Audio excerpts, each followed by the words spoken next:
सीधे राम टेढ़े कृष्ण। एक बार की बात है, वृंदावन का एक भक्त अयोध्या की गलियों में राधे कृष्ण जप रहा था। अयोध्या का एक भक्त वहीं से गुजरा तो राधे राधे कृष्ण कृष्ण सुनकर उस भक्त को बोला, अरे जपना है तो सीताराम जपो, क्या उस टेढ़े का नाम जप रहे हो। वृंदावन का भक्त भड़क कर बोला, जरा जबान संभाल कर बोलो, हमारी जबान पान खिलाती है तो लात भी खिलाती है, तुमने हमारे इष्ट को टेढ़ा कैसे बोला। अयोध्या वाला भक्त बोला, इसमें गलत क्या है, तुम्हारे कन्हैया ही हैं ही टेढ़े, कुछ भी लिख कर देख लो, उनका नाम टेढ़ा, उनका धाम टेढ़ा वृंदावन वाला भक्त बोला, चलो मान लिया उनका नाम भी टेढ़ा है और वे खुद ही टेढ़े हैं, ये तुम कैसे कह सकते हो।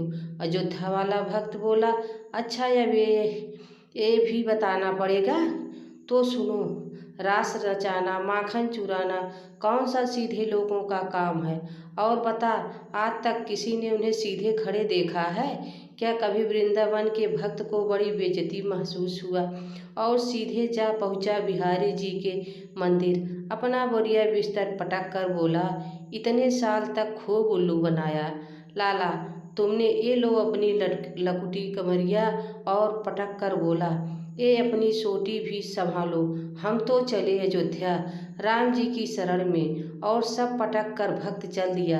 अब बिहारी जी मंद मंद मुस्कुराते हुए उसके पीछे पीछे चल पड़े। भक्त की बाँह पकड़कर बोले, अरे भाई, तुझे किसी ने गलत भड़का दिया है। पर भक्त नहीं माना तो बोले, अच्छा जाना है तो जाओ, तेरी मर्जी, पर यह तो बता, राम जी सीधे हैं और मैं टेढ़ा कैसे। यह कहते हुए बिहारी जी कुएं की तरफ नहाने के लिए चल दिए। वृंदावन वाला भक्त गुस्से अयोध्या वाले भक्त से हुई बहस और बेइज्जती की सारी भड़ास निकाल दी। बिहारी जी मुस्कुराते रहे और चुपके से अपनी बाल्टी कुएं में गिरा दी। फिर भक्त से बोले, अच्छा चले जाना, पर जरा मदद तो करते जा, तनिक एक सरिया ला दो तो मैं अपनी बाल्टी निकालूं। भक्त सरिया ला देता है और श्री कृष्ण सरिये से बाल्टी निकालने की कोशिश करते हैं। भक्त बोला, इतनी अकल नहीं है क्या, इस सीधे सरिये से भला बाल्टी कैसे निकलेगी। सरिये को तनिक टेढ़ा करो, फिर देखो एक बार में बाल्टी निकल आएगी। बिहारी जी मुस्कुराते रहे और बोले, जब सीधेपन से इस छोटे कुएं से एक छोटी बाल्टी नहीं निकल पा रही है तो तुम्हें इतने बड़े भवसागर से कैसे पार लगाऊंगा। अरे आज का इंसान तो इतने सारे भवसागर के पापों में डूब चुका है कि इससे निकाल पाना मेरे जैसे टेढ़े जैसे की ही बात है।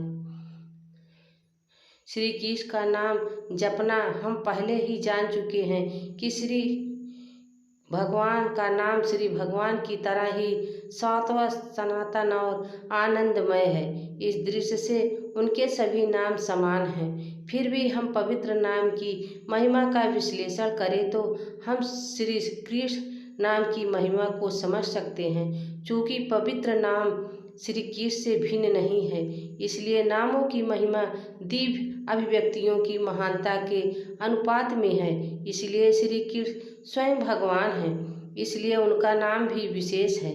स्वाभाविक रूप से श्री कृष्ण का नाम जपना देवताओं के नाम लेने से अधिक महिमावान है, जबकि भगवान श्री रामचंद्र का एक नाम श्री विष्णु के 1000 नामों के बराबर है। श्रीमान महादेव ने देवी पार्वती से यही कहा, रमो रमेति रमेति रमे रामे मनोरमे सहस्र नाम भस्तुल्य रमणम वरानने। श्री रामचंद्र मत्स्य कूर्म तथा अन्य अवतारों से श्रेष्ठ हैं, यह हमें शास्त्रों से ज्ञात होता है। इसलिए पुराणों में कहा गया है, राम नाम अन्य अवतारों के नामों से अधिक महिमावान है। सतनाम स्तोत्र भी इस तथ्य की पुष्टि करता है। श्री विष्णु का एक नाम सभी वेदों के पाठ से अधिक फल देता है। फिर भी श्री विष्णु के 1000 नाम भगवान राम के एक नाम के बराबर है। ब्रह्मांड पुराण में कहा गया है, श्री कृष्ण का नाम एक बार लेने से हमें वही फल मिलता है जो भगवान विष्णु के 1000 बार नामों का 3 बार जाप करने से मिलता है। इससे पता चलता है कि यदि हम श्री कृष्ण का नाम एक बार जपें तो यह भगवान राम का नाम 3 बार जपने के बराबर है।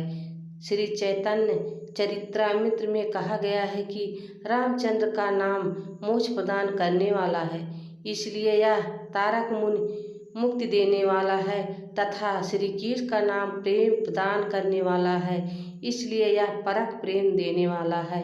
इस प्रकार शास्त्रों और गुरुओं से हमें पता चलता है कि श्री कृष्ण का नाम सभी दिव्य नामों सबसे महिमावान है। श्री कृष्ण ने स्वयं कहा है, नमन मुख्यतम नाम कृष्णम खड़यम में परतम अर्थ। प्रिय अर्जुन, कृष्ण मेरे सभी नामों में सबसे बड़ा है। दोस्तों, यह वीडियो आपको कैसी लगी कमेंट में ज़रूर बताना, और अगर वीडियो पसंद आई हो तो लाइक करें, शेयर करें और सब्सक्राइब करें। धन्यवाद।